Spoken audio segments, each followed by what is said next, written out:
पक्षाने आपल्या कार्यकर्त्यांना आवर घालायला पाहिजे।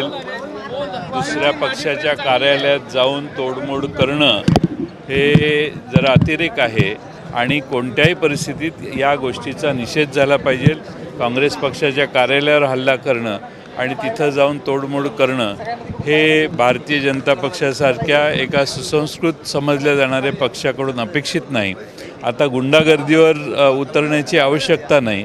महाराष्ट्रात एवढं मोठं बहुमत मिळाल्यानंतर दुसऱ्या पक्षाविषयीच्या भावना या एवढ्या तीव्र ठेवण्याची आवश्यकता नाही। कोणत्याही कारणासाठी असो, पण पक्षाच्या कार्यालयावर जाऊन हल्ला करणं ही नवी पद्धत महाराष्ट्रात सुरू करणं योग्य नाही।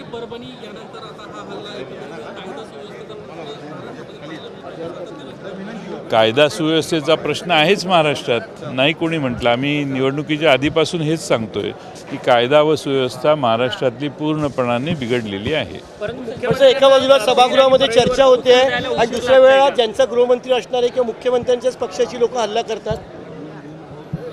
त्यांना त्या पक्षाला आत्मविश्वास आहे की आपल्याला पोलीस कधीच काही करणार नाहीत, आपल्याला पूर्ण संरक्षण मिळेल अशी भावना ठेवून आत्मविश्वास दुणावलेला असल्यामुळं असा हल्ला कदाचित झालेला असेल। मुख्यमंत्री उत्तर देण्यास उशीर करतात का? 101 ची जी चर्चा होते त्या सगळ्या संदर्भात, कारण की 2 दिवस चर्चा होते। नाही, उशीर करू दे। उशीर करण्याबद्दल आमची काही तक्रार नाही, कारण त्यांनी पूर्ण अभ्यास करून योग्य आणि कठोर कारवाई होईल अशा पद्धतीचा निकाल घेतला पाहिजे।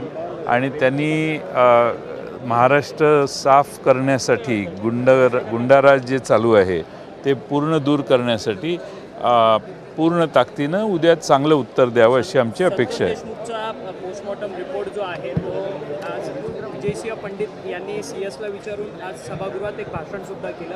अत्यंत घृणास्पद हा संपूर्ण हत्या झालेली आहे। खरं तर शरीराच्या बॉडीवरती कोणताही असा पार्ट तुटलेला नाही जिथे मार लागलेला नाही। अंतर्गत सगळे जे रक्तस्राव आहे, रक्त साकळलेलं आहे, 2 लिटर रक्त साकळलेलं आहे। मी महाराष्ट्राच्या विधानसभेमध्ये गेली 35 वर्ष काम करतोय। अशी हत्या कधीही झालेली, असा खून झालेला मी कधीही पाहिलेलं नाही।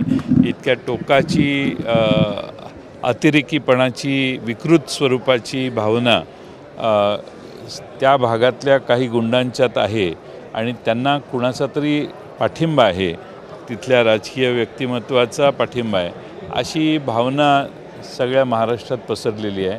आणि अपेक्षा आमची अशी आहे की मुख्यमंत्री योग्य तो आणि कडक अशी कारवाई करतील।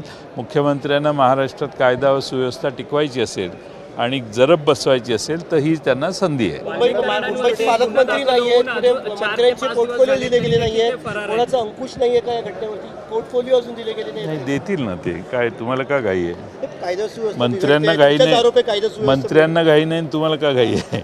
मंत्री निवांत आहेत, खाते वाटप योग्य वेळी होईल आणि एवढी मोठी मेजॉरिटी आहे त्यामुळे घाई करण्याचे त्यांना कारण नाही।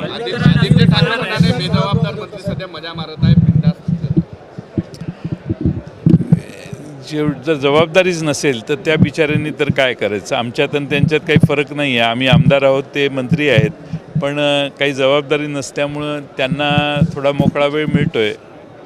वाल्मिक कराड अजून देखील फरार आहे। अतुल भातखळ तर असं म्हणत आहे की संसदेमध्ये जर त्या पद्धतीने हल्ला होतो तर काही बोलत नाही, मग आमच्या कार्यक्रमाची भावना ती होणार आणि त्यामुळे काय काय काय संसदेमध्ये भाजपच्या खासदारांवर हल्ला होत असेल तर कार्यकर्त्याची भावना तीव्र झाली पाहिजे।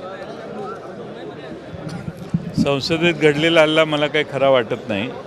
तो म्हणजे चर्चा आणि एकंदर कालपासून जो प्रकार चालू आहे त्यापासून लक्ष विचलित करण्यासाठी झालेला तो प्रकार असेल असं मला वाटतं। बांगलादेशी घुसपेटीचा प्रश्न आज नितीश राणेंनी मांडला सभागृहामध्ये। बांगलादेशी घुसपेटी आपल्या भारतात येत आहे, काय तुमच्या प्रतिक्रिया? असे घुसपेटी भारतात येऊ नयेत याची काळजी घेतली पाहिजे।